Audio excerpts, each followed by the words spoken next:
Can I get in the middle of the Hello and welcome to another video on the Me and My Car YouTube channel. This is going to be a review of my obviously my car. So first of all, I'll just say the general driving of the car. Although I've only driven one other car than this, which was a Volkswagen Polo 1.2. It drives very sort of similar to that Volkswagen, sorry, and it's just a small hatchback, so it's the same sort of thing. You're not looking much different, but obviously with this car, the steering wheel's a lot less. I'd say a lot less. On the Polo, the steering wheel's quite deep, and it's quite a fat steering wheel. This is more of a thin steering wheel. It's not as fat as the Volkswagen one. And the clutch is a lot different also as well. The clutch is a lot, I don't know whether it's because this is an older car, but the clutch is a lot, you don't have to put your foot up as much when to change gear and stuff, so that's quite a good thing, I think, because obviously when you're driving and you want to change gear quite fast, you don't have to put your foot fully down, it's straight away. It's quite a quick car as well. It's obviously when you're going uphill it struggles a bit, only being a 1.2. But other than that, it seems to be coping alright with everything. Cornering still again, that's quite, it manages well, the power steering's fine, and overall it's just a generally good handling car. You never really slide or anything, obviously, because you're not going to be hitting speeds which is fast enough to be able to slide everywhere. I haven't tried that yet. But yeah, the only one thing I would say about this car that's quite annoying is when you're at junctions or anything, the indicators, you've got to flick. They're like electrically monitored, so when you're going around the bend, even if you just turn sort of into the road or something, the indicator will go off, and it can be quite frustrating when you're trying to turn a corner and your indicator's gone off and you have to keep pressing it just to make sure that people know which way you are going. Yeah, so overall the actual handling and the performance of the car is pretty decent for just a small engine and everything. Interior is very nice. Also, you've got the nice piano black dashboard and the piano black on the steering wheel.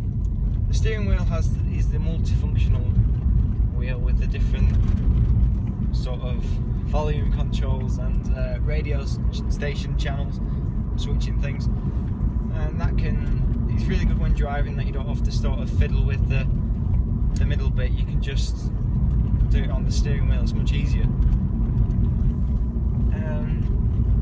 Another thing is the miles to the gallon is really good. You get a full tank, you're sort of getting about 400 miles out of it. So, and then usually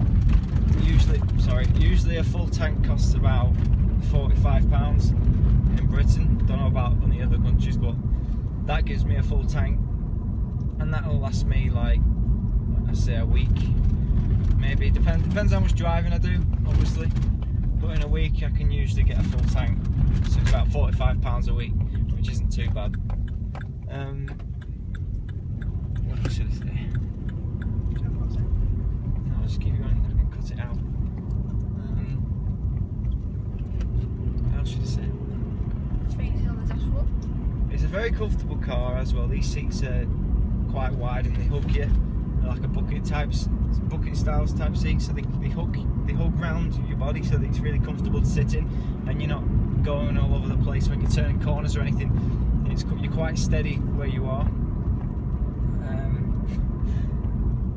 Also, nice features of this car are that around the fans there are a lot of white rings, which definitely just make it feel like it's a bit of a special car rather than the normal Vauxhalls. It's a limited edition, but it just gives you that nice feeling that it's something different and it's a bit more special than the average Corsa, which is what you'd like to see in a special edition when you're paying more money for the car. So you'd like to see little bits that are different, which is nice. As this car is white, it does get mucky very fast. Like today, I've cleaned it this morning and I've already got some dirt on the sides of the car. I am driving in country roads, so I can only blame myself, but yeah, again, it's something that just gets annoying, but that comes with every white car and white vehicle that you see on the road. They're always dirty or need cleaning. So yeah, this car has air conditioning, as comes from the factory, and not climate control, cruise control. Cruise control is very good. I've enjoyed that feature when you're just cruising along and you can just whack it on and it keeps you constant speed. When you're going up and downhill, it brakes and accelerates for you, so that you don't have to worry about any of that. And it's easy to use. All you do is flick literally on the indicator stick thing. It's on the end. It's like a little twisty thing. You just twist it, and when you have to pull your foot off the accelerator, you twist the stick, and then it puts climate control on. And then what you do is you just deactivate it. You either put the clutch in or you press the brake, and it just deactivates it straight away.